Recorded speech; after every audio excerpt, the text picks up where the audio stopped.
All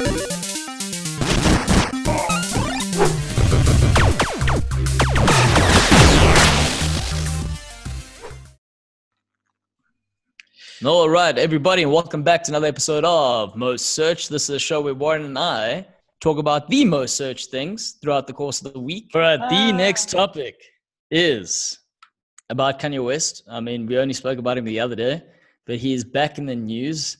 And the headline is he is woefully uninformed. Yeezy. This is largely, the Yeezy. This is largely due to the fact that he went to South Carolina to have his first campaign event, obviously trying to squeeze in 10,000 signatures before noon on Monday in order to appear in the South Carolina ballot. And one of the things that he said that really upset a lot of people was that Harriet Tubman, who is a known, I don't know what the term is, but she is known for freeing a lot of slaves in the US in between 1815 and 1860.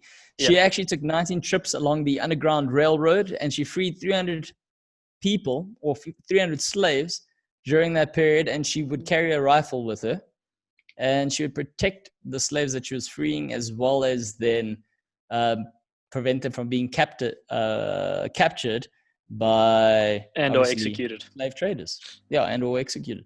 And he came out saying that she never really freed slaves. She actually just got them working for other white people, is what he said. Yep. From what I saw about it, his idea was to say, from reading some stuff, was, she didn't actually free them, but she made a deal to get them to work under white people again to earn their freedom. And that's kind of, I'm saying, what he apparently trying to say, which still doesn't really work out in any case. And in terms of their opinion, from my side, take away facts or history or whatever you want to talk about. If you're trying to get your ballot votes in, and you're going to a place that you're trying to get the African American votes and stuff, and then you pull out almost at a trump card.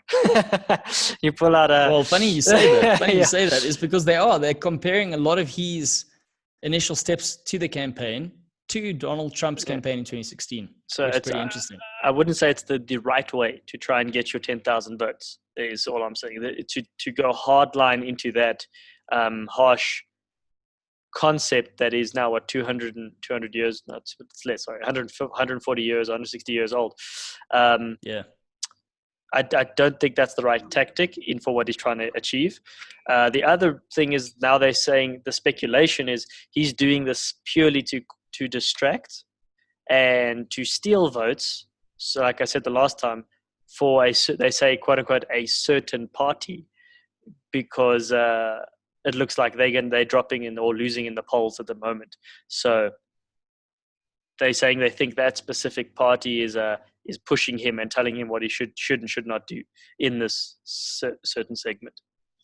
So a little conspiracy. Well, but to elaborate more on your point that you're saying in terms of speaking to the audience or reading the room, rather, he addresses the room or the audience in the room, which, like you said, are a lot of African American people.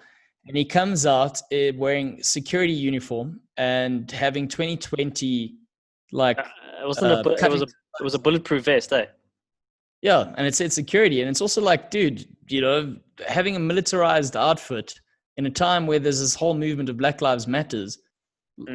Again, read the room.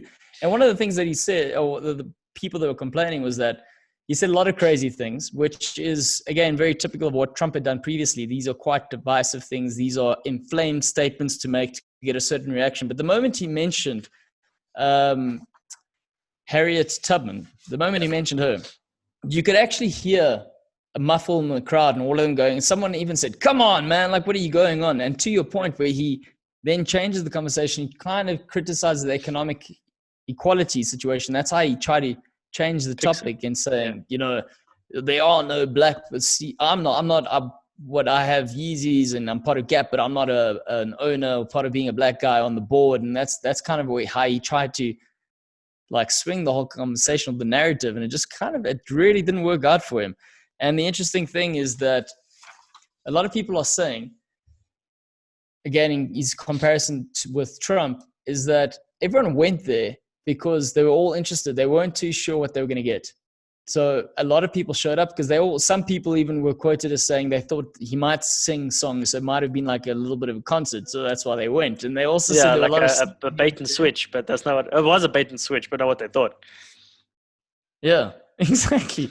And they thought, there were in the audience themselves, there were a lot of sneakerheads there, and there were a lot of guys wearing concert T-shirts. So the audience, I think, obviously people thought they were going to get a free concert, and that's kind of not exactly what transpired, I guess. Yeah, no, I know. I saw one. I don't know if it was Instagram or on Twitter, a video clip or whatever. And as he spoke about the slave trade situation, or not slave, yeah, well, technically that, you just heard someone saying, "All right, we're out of here." That's literally all they said, and the video ends. Yeah. So I was like, "Oh, okay, well, there we go." Now that, as I said, you take away the facts of history, picking sides isn't what we're doing. Just based on what he was trying to do was the complete wrong approach to it. 100%.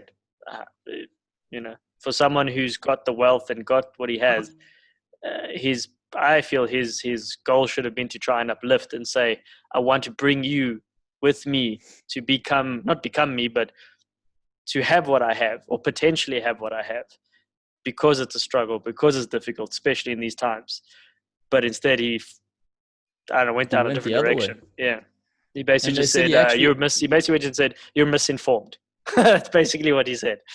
And exactly. That's it. Everything you believe is a lie. That's basically how he went to them. And you're like, okay, well, that doesn't give by us the way, much. I need 10,000 signatures. Do you guys mind helping me out? Yeah.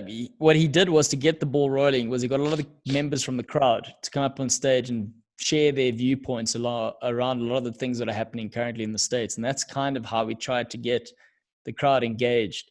Yeah. And somewhere along the lines, he spoke about religion, he spoke about abortion, another controversial topic that he had brought up in saying that he actually contemplated, or he contemplated having an abortion with Kim Kardashian, which is something else that he brought up. But and the other thing, international trading, amongst other things.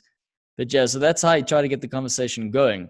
And it kind of backfired a little bit for this guy. I suppose as a performer, the term "read the room" is pretty prevalent for someone like him. So I will say I did see someone saying he's a clear indication of why mental health issues should be really looked at and taken aware of. Yeah.